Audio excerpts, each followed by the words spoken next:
คุณรู้หรือไม่ว่าคังเซ็นมีเครื่องผลิตน้ำดื่มอัลคาไลน์เครื่องกรองน้ำคังเซ็นซิลเวอร์นาโนอัลคาไลน์พลัสเครื่องกรองน้ำที่สามารถผลิตน้ำดื่มอัลคาไลน์ได้โดยบริษัทคังเซ็นซิลเวอร์นาโนอัลคาไลน์พลัสเป็นนวัตกรรมเครื่องกรองน้ำจากประเทศเกาหลีคังเซ็นซิลเวอร์นาโนอัลคาไลน์พลัสมีไส้กรองจำนวน 4 ขั้นตอน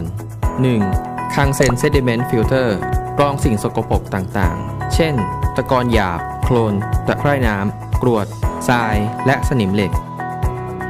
2. คังเซ็นอัลคาไลน์ฟิลเตอร์กรองสีรสกลิ่นต่างๆรวมถึงสารคลอรีนที่ติดมากับน้ำมี Activated Carbon ที่มีแร่ธาตุแมกนีเซียมเป็นองค์ประกอบจึงช่วยเติมแร่ธาตุสำคัญให้น้ำและทำให้น้ำมีคุณสมบัติเป็นด่าง 3. คังเซ็น UF Filter กรองสิ่งสกปรกสารแขวนลอยและโลหะหนักรวมถึงเชื้อโรค 4. คังเซ็นนาโนซิลเวอร์เซรามิกฟิลเตอร์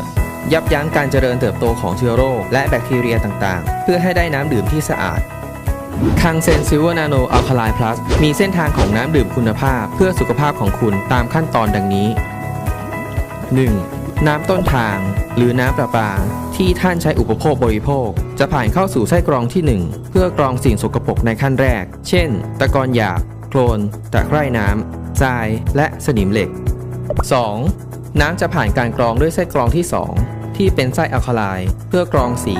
รสกลิ่นและคลอรีนที่ปะปนมากับน้ำและในขั้นตอนนี้ไส้กรองจะเติมแร่ธาตุสำคัญให้กับน้ำและทำให้น้ำมีความเป็นด่าง 3. น้ำจะผ่านการกรองด้วยไส้กรองที่ 3 คือ UF filter เพื่อกรองสิ่งสกปรกประเภทสารแขวนลอยโลหะหนักรวมถึงเชื้อโรคต่างๆที่อาจปะปนมากับน้ำ 4. น้ำจะผ่านการกรองด้วยไส้กรองที่ 4 คือ Silver Ceramic โดยเป็นขั้นตอนที่จะยับยั้งการเจริญเติบโตของเชื้อโรคและแบคทีเรียต่างๆเพื่อให้ได้น้ำดื่มที่สะอาดมีคุณภาพที่ท่านสามารถดื่มได้ทุกวันเพื่อสุขภาพที่ดีเหตุผลสำคัญว่าทำไมคุณต้องเลือกคังเซ็นซิลเวอร์นาโนอัลคาไลน์พลัส 1. น้ำสะอาดปราศจากเชื้อโรค 2. เสริมแร่ธาตุแคลเซียมและแมกนีเซียมให้กับร่างกาย 3. มีค่า ORP เป็นลบช่วยต่อต้านอนุมูลอิสระ 4. เป็นน้ำอัลคาไลน์มีความเป็นด่างช่วยปรับสมดุลของร่างกาย 5. ช่วยในการขับของเสียออกจากร่างกาย 6. มีประสิทธิภาพในการดูดซึมและนำพาสารอาหารได้ดีขึ้น 7. ยืดอายุของเซลล์ให้เสื่อมช้าลงและชะลอความแก่ 8. ดูแลสุขภาพและป้องกันโรคภัยต่างๆ 9. ไม่ใช้พลังงานไฟฟ้าตัวเครื่องมีน้ำหนักเบาและติดตั้งง่ายคังเซ็นซิลเวอร์นาโนอัลคาไลน์พลัสได้รับการรับรองมาตรฐานระดับโลก Underwriters Laboratories Inc. The National Sanitation Foundation Water Quality Association Testech Korea Testing and Research Institute มาตรฐานผลิตภัณฑ์อุตสาหกรรม